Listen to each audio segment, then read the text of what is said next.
आज आपण पाहणार आहोत स्मूदी।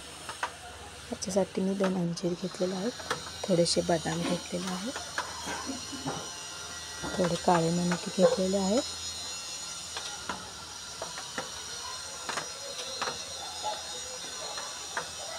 थोडे खजूर घेतलेले आहेत, थोडे काजू घेतलेले आहेत।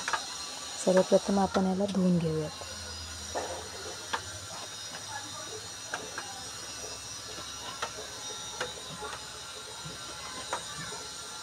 आपण आता याला 2 ते 3 तास भिजत ठेवायचं आहे।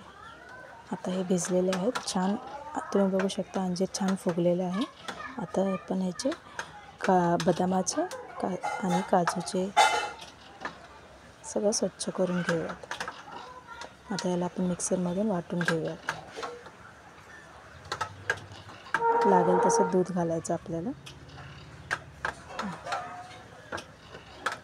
आता आपण याला सर्व करू शकतो। तुम्हाला हवं असेल तर इतकं थिक ठेवा, किंवा अजून लिक्विड हवं असेल तर तुम्ही त्यात दूध ॲड करू शकता। थँक्यू।